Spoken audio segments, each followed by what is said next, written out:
Barang apa lagi nih? Kok gede? Mungkin itu yang sekarang sedang terlintas di pikiran kalian. Melihat sebuah makhluk raksasa aneh yang sedang gemulai berenang di lautan luas. Banyak orang yang menyebut ikan ini dengan sebutan sunfish karena kemilau siripnya yang diterpa sinar matahari saat ikan ini sedang berjemur. Banyak juga yang mengira ikan ini ikan hiu karena sirip dorsalnya yang menyembul di atas permukaan air saat ia muncul ke permukaan. Ikan ini sangat besar, sampai menjadi ikan bertulang sejati terberat. Dengan spesimen terbesarnya yang mencapai ukuran 4,3 meter, walau tidak seberat hiu dan sebagian pari, tetapi mereka tak dapat disandingkan, karena mereka ikan bertulang rawan. Dengan keanehan bentuk dan ukuran badan ini, tidak mengherankan jika kita semua terpukau dengan keindahan ikan satu ini. Perkenalkan, ini adalah ikan mola-mola, matahari dari lautan yang berfamili dengan Molidae.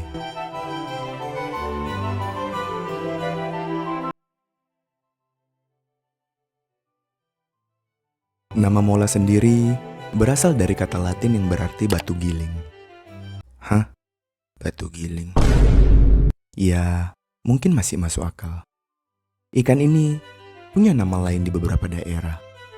Di Jerman, ikan ini sering disebut Schwimmenderkopf, yang berarti kepala berenang. Hah? Kepala bapak. Sedangkan orang Polandia sering menyebut mereka dengan sebutan samoglu, yang berarti hanya kepala. Agak lain. Mola-mola memiliki kisaran berat rata-rata sebesar 1000 kg. Dan spesies terberat yang pernah ditemukan bisa mencapai 2300 kg. Mereka sungguh memiliki tubuh yang unik. Mola-mola tidak memiliki sirip ekor. Namun, hal ini tergantikan dengan adanya clavus. Clavus ialah sirip yang terdapat di bagian atas dan menyambung sampai ke bagian bawah dubur mola-mola. Para ahli sering menyebut gaya ini dengan ossicle, yaitu lekukan tulang-tulang kecil pada ujung clavus. Mola-mola mempertahankan hidupnya dengan memakan ubur-ubur.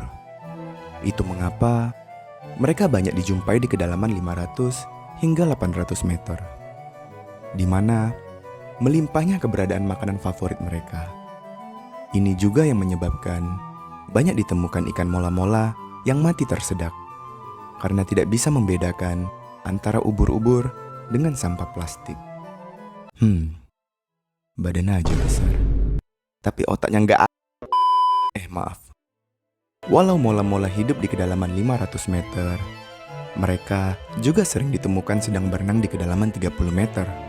Ini disebabkan dari kebiasaannya yang sering menghabiskan setengah hari waktunya untuk berjemur. Mereka harus melakukan ini agar tubuh mereka tetap hangat dan memperlancar pencernaannya. Sebagian ahli juga meyakinkan bahwa hal ini dilakukan mereka untuk mencharge sebelum menyelam di kedalaman yang dingin. Saat naik ke permukaan, mereka juga akan melakukan kegiatan bersih-bersih dari parasit yang menempel di tubuh mereka. Ini membuat mereka sering berasosiasi dengan ikan karang pembersih seperti bannerfish atau Heniochus dipreutes, Emperor angelfish atau Pomacanthus imperator, dan Muris idol atau Zanclus cornutus. Tus. Mola-mola memiliki penyebaran yang sangat luas. Mereka dapat ditemukan di sekitaran perairan Samudra Atlantik, Samudra Pasifik, Samudra Hindia, hingga Laut Mediterania. Beruntung, kita dapat melihat ikan ini di negara kita, yaitu di Bali, atau tepatnya di sekitar Nusa Penida yang menjadi salah satu tempat siklus migrasinya ikan ini. Pada bulan Juli hingga September, para wisatawan akan berbondong untuk merasakan wisata air dengan menyelam bersama mola-mola.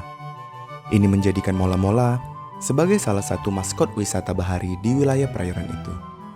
Perairan Nusa Penida sendiri merupakan bagian dari segitiga terumbu karang dunia atau Coral Triangle yang menyebabkan banyaknya ragam hayati yang hidup di sekitar. Untuk melihat mola-mola, ada beberapa spot penyelaman yang bisa dikunjungi. Kalian bisa pergi ke Crystal Bay, Toya Pake, Blue Corner, Central Point, dan Manta Point. Ikan mola-mola masuk ke dalam ordo yang sama dengan ikan buntal, yaitu Tetraodontiformes. Sedangkan family mola-mola masuk ke Molidae dan genus mola, yang dimana pada genus ini memiliki 3 spesies, yaitu sunfish atau mola-mola, giant sunfish atau mola alexandrini, dan yang terakhir mambo bulat atau mola tecta. Mola-mola tidak memiliki sisik. Sebagai gantinya, mereka memiliki kulit yang tebal dan kenyal. Seperti bunglon, mereka mampu memainkan gradiasi warna pada kulitnya jika mereka merasa terancam pada predator seperti hiu. Sudah kita bahas tadi, mereka tidak memiliki sirip ekor dan digantikan dengan klavus, yang berfungsi sebagai kemudi daripada sebagai penggerak. Terdapat 15 hingga 18 tulang lunak pada sirip punggung mola-mola, dan 14 sampai 17 tulang lunak pada sirip duburnya. Walau memiliki badan yang besar, tetapi mereka memiliki tulang yang lebih ringan daripada tulang biasanya. Ini dikarenakan sebagian besar dari kerangkanya terdiri dari tulang rawan, sehingga memungkinkan mereka untuk dapat tumbuh hingga ke ukuran yang tidak praktis untuk ikan bertulang sejati. Mola-mola memiliki ukuran mulut yang tidak sesuai dengan tubuhnya. Bentuk yang seperti paruh dengan gigi kecil yang menyatu mencegah mereka untuk menutup mulut sepenuhnya. Karena bentuk mulut mereka ini membuat cara makan mola-mola terbilang unik. Mola-mola akan menghisap makanannya dan mengeluarkannya lagi secara berulang agar makanannya menjadi lebih kecil dan lebih mudah untuk ditelan. Sampai sekarang, praktik perkawinan mola-mola masih belum dipahami. Banyak ahli meyakini jika mola-mola adalah hewan yang memiliki anak terbanyak. Dalam sekali reproduksi, mola-mola bisa menghasilkan 300 juta butir telur. Dan saat menetas, ukuran larvanya sangatlah kecil, yang hanya berukuran 2 mm saja. Benih yang bertahan hidup dapat tumbuh hingga 60 juta kali lipat dari berat aslinya, sebelum mencapai proporsi dewasa. Bisa dibilang, ini merupakan pertumbuhan ukuran paling ekstrim dari hewan vertebrata manapun. Keunikan mereka bukan hanya saat sudah besar saja. Saat masih menjadi larva pun, mereka memiliki bentuk yang berbeda dari bentuk dewasanya. Daripada terlihat seperti batu gilingan, terlihat mereka akan seperti ikan buntal yang memiliki duri dan ekor. Mola-mola ternyata bukan hanya memakan ubur-ubur saja. Analisis genetik mengungkapkan bahwa mola-mola adalah predator umum, yang sebagian besar memakan ikan-ikan kecil, larva ikan, cumi-cumi, dan krustasea. Kisaran jenis makanan ini menunjukkan bahwa mola-mola mencari makanan di berbagai tingkatan kedalaman, mulai dari permukaan, bahkan hingga ke dasar laut.